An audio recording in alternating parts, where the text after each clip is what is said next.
শাখা কর্তৃক আয়োজিত আজকের এই গণসমাবেশের সম্মানিত প্রধান অতিথি বাংলাদেশের মাটি ও মানুষের আপসহীন সিপাহসালার মুফতি সৈয়দ মোহাম্মদ ফয়জুল করিম শাইখে চরমোনাই হাফিজাহুল্লাহ সহ জাতীয় নেতৃবৃন্দ, আমার সামনে উপস্থিত বাংলাদেশ প্রেমিক সচেতন ইসলামী জনতা, লম্বা আলোচনা করার সুযোগ নেই।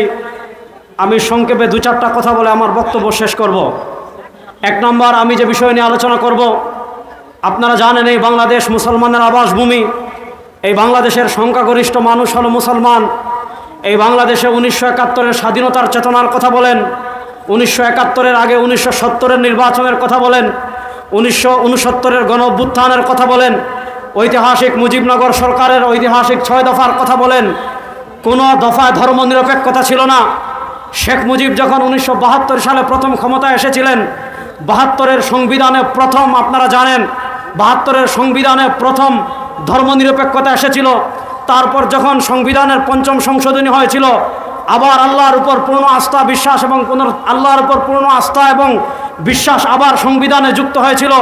2008 সালে যখন আওয়ামী লীগ ক্ষমতা এসেছিল, বিচারপতি খায়রুল আলম সহ বিচারপতি খায়রুল সহ আবার আমরা দেখেছি সংখ্যাগরিষ্ঠ মুসলমানের চেতনা সংবিধান থেকে ধর্মীয় আল্লাহর উপর আস্থা এবং বিশ্বাসকে বাদ দিয়ে তারা আবার সেকুলারিজমকে, তারা আবার ধর্মনিরপেক্ষতাকে আবার সংবিধানে যুক্ত করেছে। আজকের এই সমাবেশ থেকে আমরা প্রথম দাবি জানাই, যে সকল ভারতীয় রাজাকাররা আমার সংবিধান থেকে আল্লাহর উপর আস্থা এবং বিশ্বাসকে বাদ দিয়েছে, ওই ভারতীয় রাজাকারদের বিচার এই দেশে করতে হবে। 2 নম্বর দাবি আমরা করতে চাই, এই দেশের মানুষ ধর্ম নিরপেক্ষতার জন্য পরিষ্কার ভাষায় আমাদের শাইখে চরমোনাই বারবার এই বক্তব্য দিয়েছেন। এই দেশের মানুষ মুক্তিযুদ্ধ ধর্ম নিরপেক্ষতাকে প্রতিষ্ঠা করার জন্য করে নাই। সুতরাং আমরা সুস্পষ্ট ভাষায় বলতে চাই, আল্লাহর উপর পূর্ণ আস্থা বিশ্বাস, এইটা আমাদের ঈমান, এইটা আমাদের চেতনা। বাংলার সংবিধানে আল্লাহর উপর আস্থা এবং বিশ্বাস আবার ফিরিয়ে আনতে হবে। 2 নম্বর কথা, আপনারা দেখেছেন আমরা আলেম সমাজ বিভিন্ন জায়গায় কথা বলি, মাহফিলে কথা বলি, মঞ্চে কথা বলি, খানকায় কথা বলি, আমরা রাজপথে কথা বলি। এই আওয়ামী স্বৈরাচার একটা আইন করেছিল, ওইটার নাম ডিজিটাল নিরাপত্তা আইন। ডিজিটাল নিরাপত্তা আইনের নামে তারা আমাদের বাক স্বাধীনতা হরণ করেছিল। আমরা আজকের এই সমাবেশ থেকে স্পষ্ট ভাষায় বলতে চাই, ডিজিটাল নিরাপত্তা আইন বাতিল করতে হবে। 3 নম্বর, আমি আরেকটা কথা বলতে চাই, আওয়ামী লীগ মুসলমানদেরকে শোষণ করার জন্য, স্বৈরাচার আওয়ামী লীগ মুসলমানদেরকে নিষ্পেষিত করার জন্য সবচেয়ে বড় যে কার্ড ব্যবহার করেছে, ওই কার্ডের নাম হলো জঙ্গি কার্ড।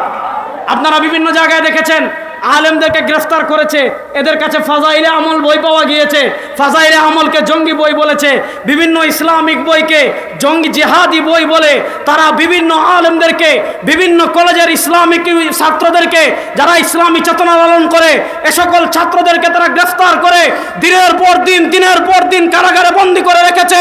আজকের এই মাহফিল থেকে, আজকের এই সমাবেশ থেকে জাতীয় উলামা মাশায়েখের পক্ষ থেকে আমরা সুস্পষ্ট ভাষায় দাবি জানাতে চাই, বাংলাদেশের যত আলেমের নামে মিথ্যা যত মামলা করা হয়েছে সব মামলা প্রত্যাহার করতে হবে। শেষ আরেকটা কথা বলে আমি আমার বক্তব্য শেষ করব। আপনারা জানেন আওয়ামী লীগ সরকার বাংলাদেশের সরকার ছিল না, এরা ছিল ভারতের 5 আটা গোলাম সরকার। আর এই ভারতের 5 আটা গোলাম সরকার এই বাংলাদেশের সবচেয়ে বড় যে ক্ষতি করেছে সেটা হলো আমাদের শিক্ষা ব্যবস্থাকে তারা ধ্বংস করে দিয়েছে। আপনারা জানেন আমাদের শিক্ষা ব্যবস্থায় তারা হিন্দুয়ানি সংস্কৃতিকে কি করেছে, ঢুকিয়ে দিয়েছে। আমরা সুস্পষ্ট ভাষায় দাবি জানাতে চাই, এই বাংলাদেশে ওলি আল্লাহর পুণ্যভূমিতে, মুসলমানদের পুণ্যভূমিতে কোনো হিন্দুয়ানি শিক্ষা সিলেবাস আমরা চাই না। শেষ কথা বলে আমি আমার বক্তব্য শেষ করছি। 52 বছরে আপনারা কখনো ডিজিটাল বাংলা দেখেছেন? আপনারা কখনো সোনার বাংলা দেখেছেন? আপনারা কখনো এই বাংলা দেখেছেন? কখনো ওই বাংলা দেখেছেন? ডিজিটাল বাংলা আমাদেরকে মুক্তি দিতে পারে নাই, সোনার বাংলা আমাদেরকে মুক্তি দিতে পারে নাই, রূপার বাংলা আমাদেরকে মুক্তি দিতে পারে নাই। সব খেলা শেষ হয়ে গিয়েছে। এবারে আমরা ইসলামের বাংলাদেশ দেখতে চাই। ইসলামের বাংলাদেশ দেখার জন্য হযরত পীর সাহেব চরমোনাই, হযরত শাইখে চরমোনাই আমাদের নেতৃবৃন্দ আমাদেরকে যে বার্তা দিবেন, সেই বার্তা বাস্তবায়নের জন্য আমাদের গাম রক্ত জীবন দেওয়ার জন্য আমরা প্রস্তুত আছি ইনশাআল্লাহ। আসসালামু আলাইকুম ওয়া রাহমাতুল্লাহ।